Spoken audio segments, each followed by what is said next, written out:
Hey, today I'm at home. I brought this Gator home on the trailer. There's a few things I want to do to it while I'm home. Number one, I want to change the oil. It's not too bad to change, so let's get started. Hey, here's the Gator. As you see, it's an XUV 550. It is a John Deere. I can't remember the year. It's like a 2014, I think. I'll have to maybe check the paperwork on that. Now on these, the seat flops up, and there is a little tab there underneath the middle of the back seat. You flip it down, and there's the oil fill, the stick to check the oil. And down below, here you see the big opening. Yeah, you can see the filter. It's dirty. It's kind of dirty right there. That's the filter. It has a square on it. It is the drain plug. You can see it right there in the center. So I'm gonna have to get my pan and everything out, get a wrench to fit on that. Yeah, here is actually a better view of the drain plug. And that's what I'm gonna take off first, is the drain plug and drain it out, and then I'll take the filter off after that. And maybe if I move this camera around, you get a better view of that. Now I sized up the drain, and it is 11 millimeter. I try to get a wrench because I certainly don't want to round this off. I'll loosen it up. Might have to get a little hammer on that. Looks like I put it in. Oh, there it goes. Might have put it in a little too tight. It's about ready to come out, so I'm going to bring the pan up. It catches the oil, and I'll take it the rest of the way out. And there comes the oil.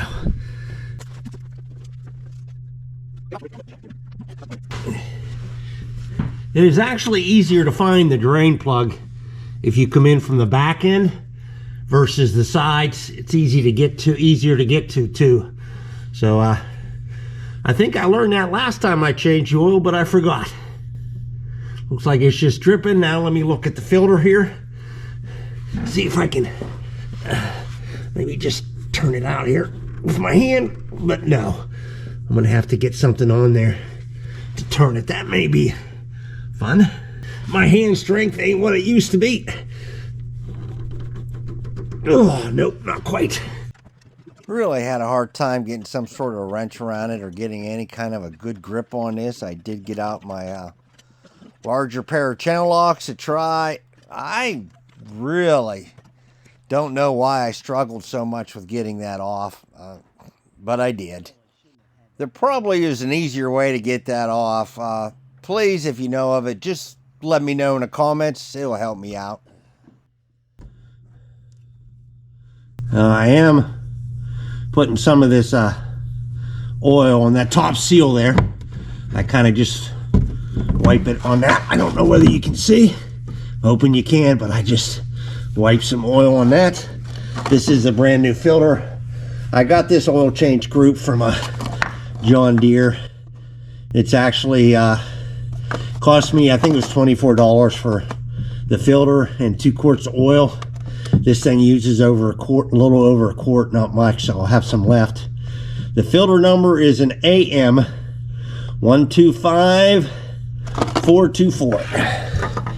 Now, first thing I gotta do is put this filter back in. And I'm gonna put it hand tight. I'm not gonna put a wrench or anything on it because you seen what a hard time I had. That's good and hand tight. Now I gotta put the drain plug back in. I'm making sure you can. And the drain plug is right there. Yeah. Now that I'm putting the oil plug back in, my primary concern is make sure I don't strip it, over tighten it, or cross thread it. Okay, that's good and tight. Okay, well my next step would be to put some oil in it, and then I come back down here and check to make sure I don't have any leaks. Now I am quite sure You could have used other filters. You wouldn't have had to go through John Deere, but I did. I don't know why. I don't normally do that. A lot of times, sometimes on some of these Deere filters and things like that, I'll just order them through Amazon or go up and look at like a Royal King, see what they have.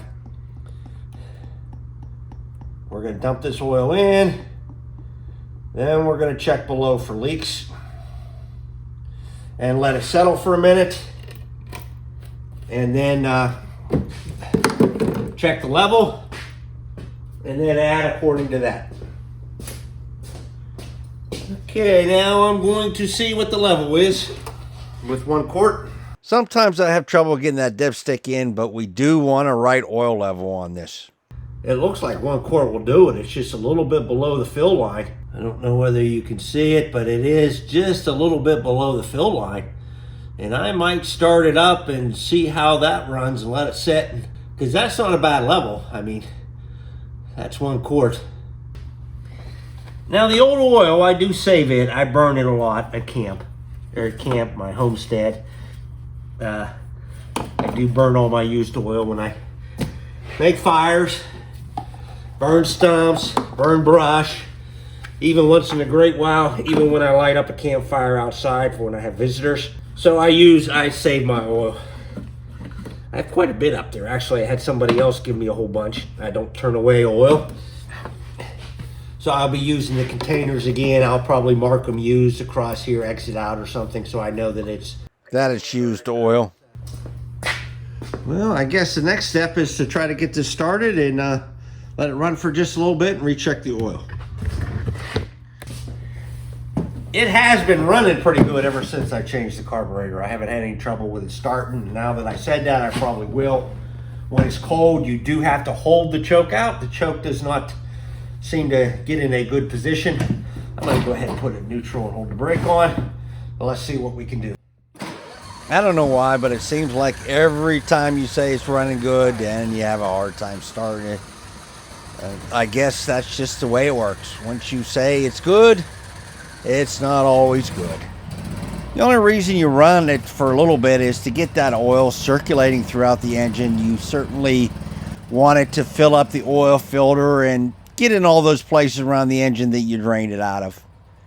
Because getting the right fluid level is very important. You certainly want your machinery to last as long. We do spend an amount of money on these, so the very least we can do is try to keep them running. Okay, that should have been enough to get the oil circulated through there so I can check again. I'll let it set. The engine in these are only 16 horsepower. This thing does not travel high speeds. It's just kind of a putz around thing. I do like to have the dump bed at camp. I can throw my chainsaws and stuff in it and just go. It does work well for my camp / homestead. I enjoy it up there. I'm glad it was my father that gave it to me. He moved to a place where he had no more room to run it, so they gave it to me. I've done some work on it. We'll see what the oil level here is, and then we'll go from there.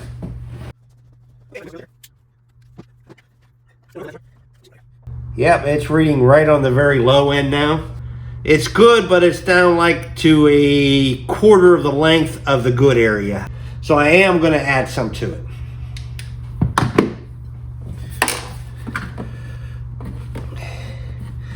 I should have known to doubt the John Deere dealer. They would never sell you extra stuff, would they? And I don't want to overfill it. If I get it close to the top, I'll stop. All right, let's give it another check.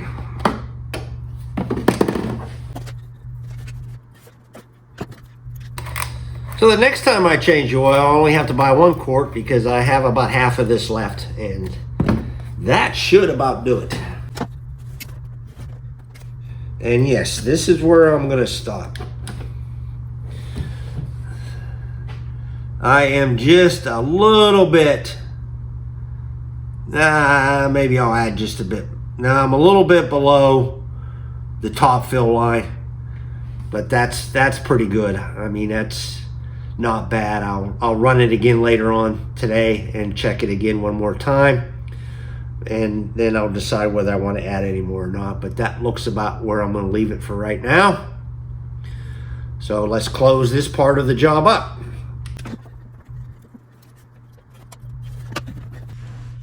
And it looks like my battery operated light's getting a little dim there, but I don't see any leaks around there. I'll try to feel and look for a leak around the oil filter. I don't see any. I'm pretty sure I'm going to be good. And everything looks good. I can kind of stop working underneath here. All right, the oil's been checked. Everything checked out fine. It was ran a little bit again.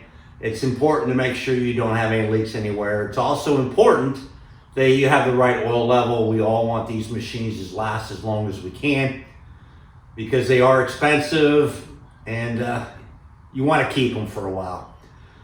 Now, I know a oil change is kind of a boring video. It's not a whole lot, but it does help you learn where the dipsticks are, where the easiest way to attempt to access the drain plugs and things like that. All those things are important, and they'll make it a little bit easier when you crawl underneath, especially if you're doing it out in a yard or in your driveway or someplace like that.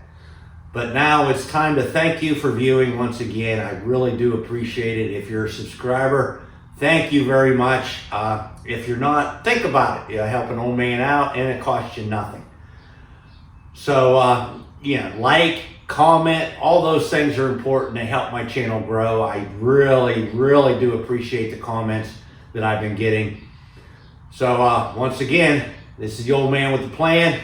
I'll see you later.